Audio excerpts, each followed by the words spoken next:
Luxurious Investment Limited, Mauritius. Logistical Service, Cascade Imperial Private Limited in South Africa. Companies esa nofunga mangu zvinzvira Zimbabwe. 9 companies andistombo kwanisa kuti ari mu South Africa inde chinene how many they are, but ngati ari kuma 30-40 30-40 companies ari kuonwa kuti varidzi vavo varidzi vemakombani awa vari pamusoro ndiye vamunangagwa nakuda kwashe tagwirei. Ndosaka muri kuona kubuda kwakuita information United States of America inonyasoziva in and out nema operations nemaitirwo ari kuitwa chitsotsi chese. Ndo maitirwo ari kuitwa chitsotsi kuita such a number of companies pama individuals out of the country anonga achirana mabusiness mahombe muZimbabwe.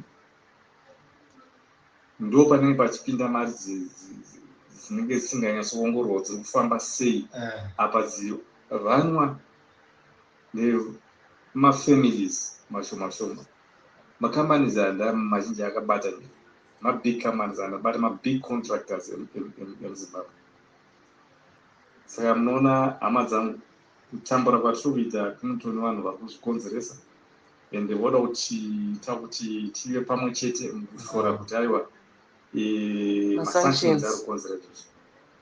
Tasema mumwe makambani vari kumaisa kuda kutowandisa kuitira zvinhu zvakaipa vanenge vane mamwe mabusiness. Mamacompanies ese about 10 or so ari muSouth Africa, mabig company not masmall companies akaemploya vanhu vekuzimbabwe vachitemwa kuno kuSouth Africa. Iwo unza makambani ako kuno mamwe ari kuna UAE. Saka tingazviita sei papo vanhu maZimbabweans takamira pakadai so. Ende ndipo vanoda kushandisa military, ndipo vanoda kushandisa ma-private soldiers from other countries because vanonyazoziva zvavari kuita kaizvo. Nofunga even intelligence military vamwe vanhu vari kuzoona no, this is not good. Saka pakuzoita manje kakumukirana nekuda kuziva zvese izvi hapana asingatomboziva kutotanga kutozviona nhasi kuti ndezviri. So I think maZimbabwe yangu yekuti tichitaura tanyarara kwenguva refu kana kuti vaZimbabweans akadzidza 40 companies in one awa zvichabatsira apa ndokunonyatsonzi apa utaura kuti wacho huku ngaibhadhara ngaibhadhara tax huku chiri mutumafufu kana gonzo chero chapedza vanhu zviri kungoonekwa gonzo pamba pakubhadhara tax. Mari dzese vanadzo izvi zvinofanira kuongororwa, nyaya dzinofanira kungoperesa. Ndoziva kuti vachazama chinoshura hacho vaita sei kuita propaganda dzavo kuti vafudze nyaya idzi, but vanhu vazhinji vakagara vachitoziva kuti ndochiri kuitika. But apa zvabuda pachena, America chaiyo yakataura pachena kuti avo vana ava ndo vari kukonzeresa kuti nyika itambure ende nyika yedu haisi pamasanction. Tasemuona the quite number of macompanies aripo. Ko vamwe vasiri apa vanenge vari macompany akawandisa illegal because obvious andamunangagwa chete ka kwachiwemo vadiki vanotoni matedzero vanoita vachiziva kuti kubatwa kwavo kunonetsa.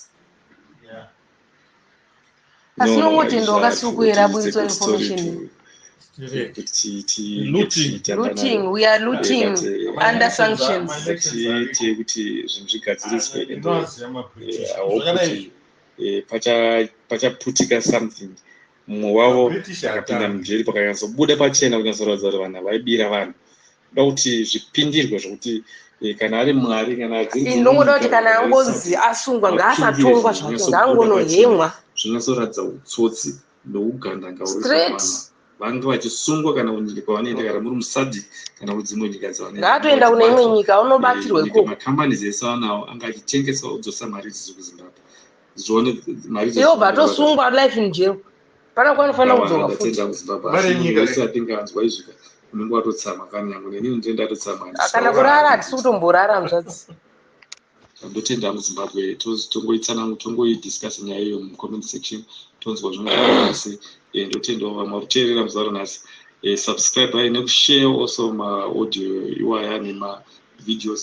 Tinzvodza vamwe vanenge vachiti nenhau yakamira yakadai so ndekuti izvi zvakakune vanhu vezimbabwe ndekuti munhu wese anenge achikushoti nyika inge yakanaka ende nyika izonakira also mhuri dzedu dzichasara, kwete kuti mhuri dzavo chete vanenge vari pamusoro ndo dzinongoramba dzichizongove dziri neupfumi chete.